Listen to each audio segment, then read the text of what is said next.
If your goal is to grow your glutes, then you want to watch this full video.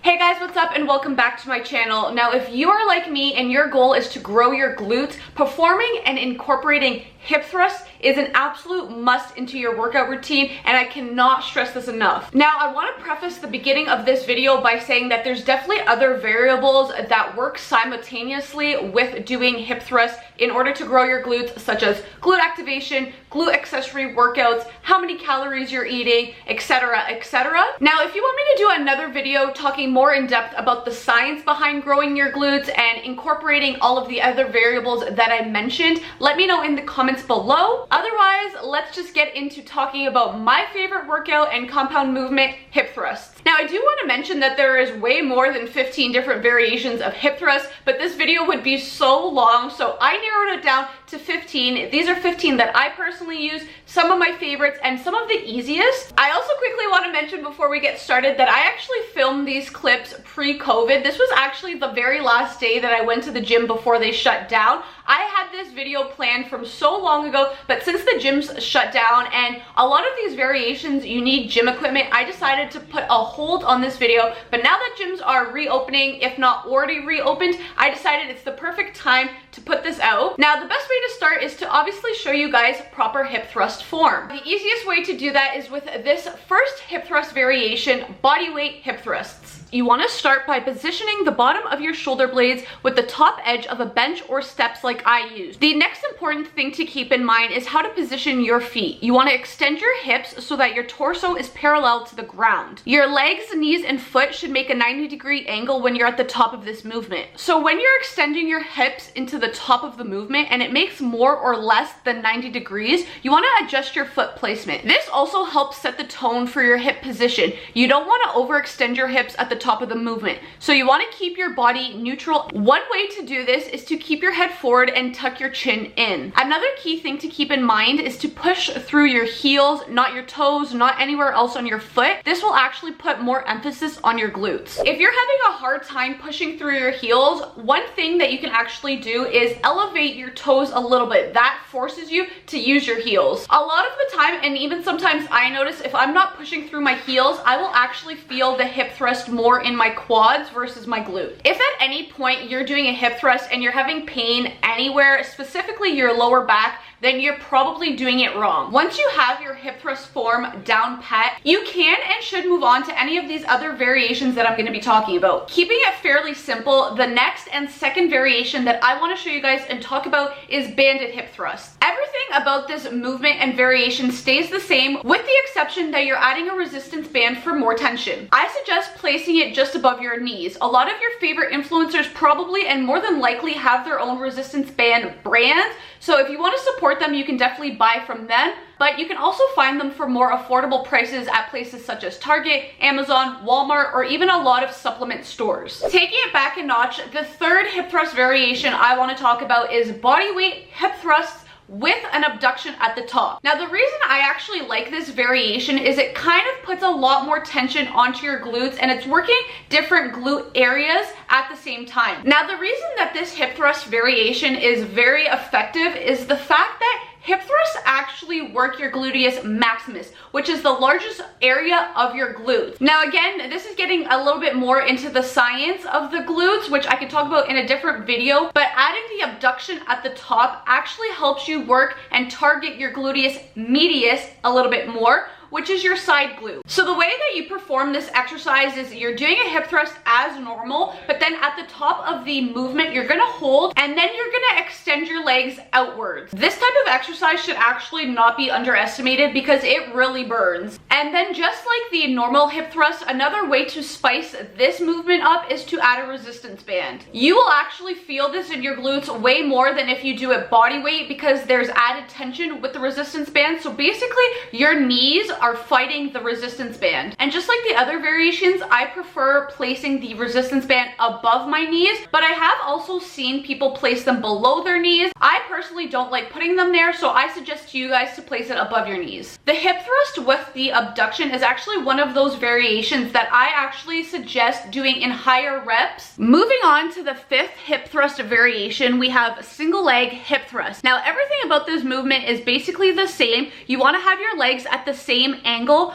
but you're having one leg off of the ground. So the focus is going to be on your leg that is on the ground. You want to keep your form exactly the same. So that one leg that's on the ground, you want to keep that in a 90-degree angle. Throughout your whole set of this movement, your opposite leg should never touch the ground and you should never be pushing off of that leg. The point of this variation is to focus on one glute at a time. And just like the other body weight variations, the single leg hip thrust, you can also one up by using a resistance band. In this variation, you have to place the band above your knees, raising one leg up, and this basically puts a stretch into the band. Overall, the higher you raise the leg that's off the ground, the more resistance you're creating in the opposite leg. Now, in this movement, you can find yourself being a little bit more off balance since you're only using one leg, but remember to keep your leg strong and push off your heel. Now, this next variation is my personal favorite. This is what I do every single time that I do hip thrust, and it's something, if you're not already doing, that you should be working towards, and that is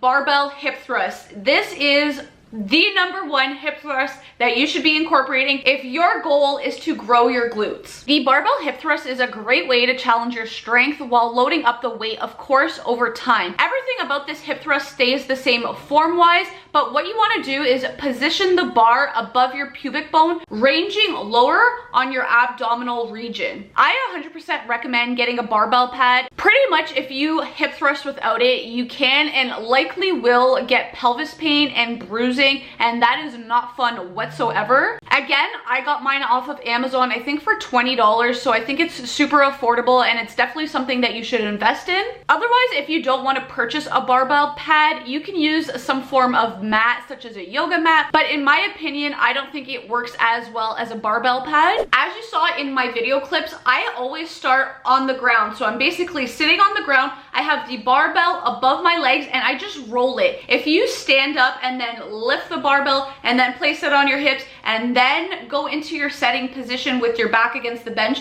it can be too heavy and it could be so hard and it could be a lot of work on your upper body especially. So I suggest starting this way on the ground and just roll the barbell where it needs to go. Again, like any other variations, adding resistance bands above your knees during hip thrust just adds that extra tension. This means you have to drive your knees outward to resist the inward pressure from the band. Overall, if you're just starting out with barbell hip thrust, I suggest putting a weight that's somewhat comfortable that you can do about 10 reps for about 3 to 5 sets, and then slowly add a resistance band before you start adding weight. Or vice versa, something that I do is I always do a warm-up set with my barbell hip thrust. So with my warm-up set, I will use a band and then I'll take the band off and then I will add more weights to the barbell itself. Now the next hip thrust variation is also a barbell hip thrust, but this is taking it in a B stance. So B stance hip thrusts are basically a hybrid of a normal hip thrust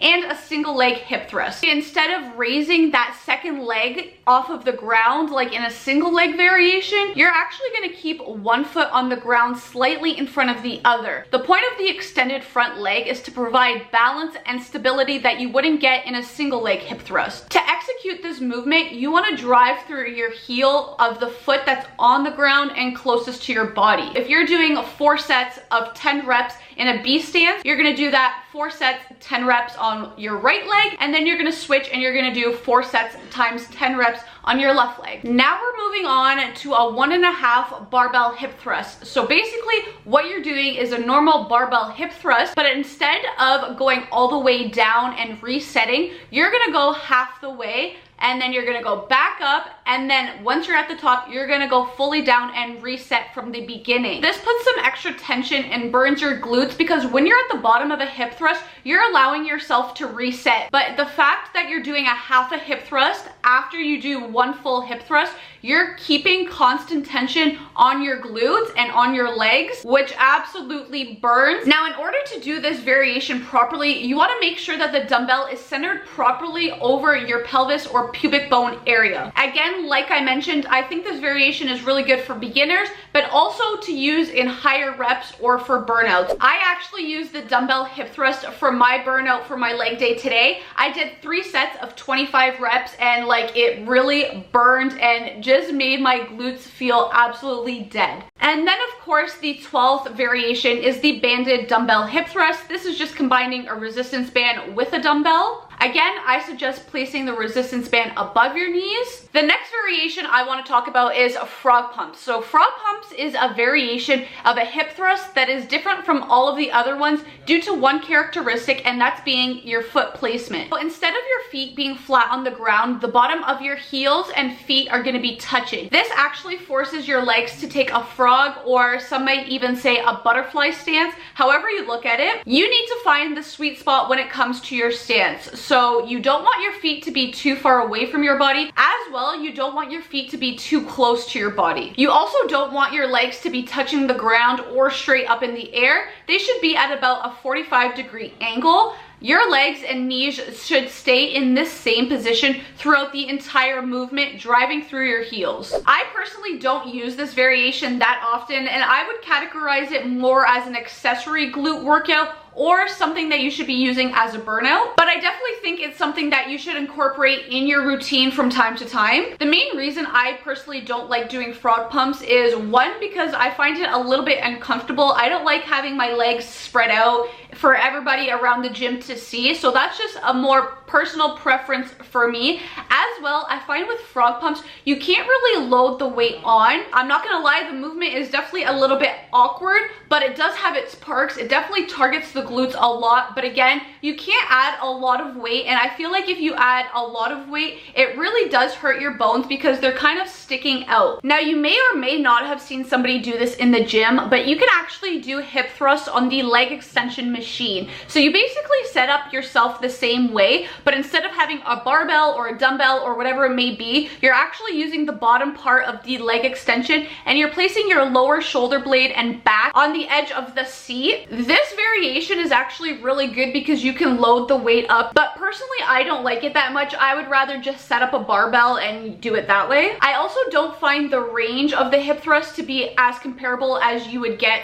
using a barbell. Now, last but not least, the 15th hip thrust variation I want to show you is doing a hip thrust on a glute machine. A lot of people actually like using this machine because it saves a lot of time. When I do barbell hip thrust, it usually takes me about 10 minutes to set it up and then 10 minutes to clean it up and put all of the parts away. With this glute machine, everything is literally all there for you. You just have to rack the weights and then you start. You're setting up more on an incline. Your back is completely straight up against the back of the bench part, and you want to keep all of the normal hip thrust form tips in line here. So you want to keep your head forward and your chin tucked in, as you can see I'm doing. You want to have your stance about shoulder width apart, and you also want to push off of your heels. For this machine, the substitute of the barbell is actually that little rope or strap that goes across your pelvis. Personally, I don't like using this machine because every single time I use it, my pelvis and my hips are always bruised. Overall, the hip thrust is actually a pretty easy exercise to perform, and that's because you have both of your feet on the ground for most of the variations, and then you have your back against the bench, making the movement very stable and safe. When you're performing the hip thrust with proper form, you should have little to no back pain, and I can't stress this enough. If you are experiencing back pain,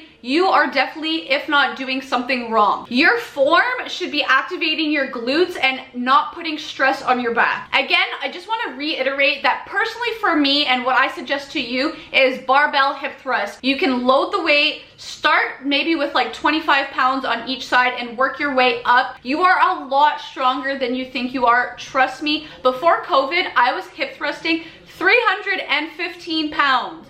315 pounds, and I was doing it for 3 sets of 6 to 8 reps depending on the day. So I'm telling you, you're a lot stronger than you think, but also at the same time, don't think you're Superwoman. Don't load all the weight up because you're gonna get yourself hurt. You need to work your way up slowly every single week, either add a little bit of reps, add a little bit of sets. I hope you guys found this video really helpful and informative. If you enjoyed it, please give it a big thumbs up. Make sure to subscribe to me down below if you haven't already, and I will see you guys in the next video. Bye.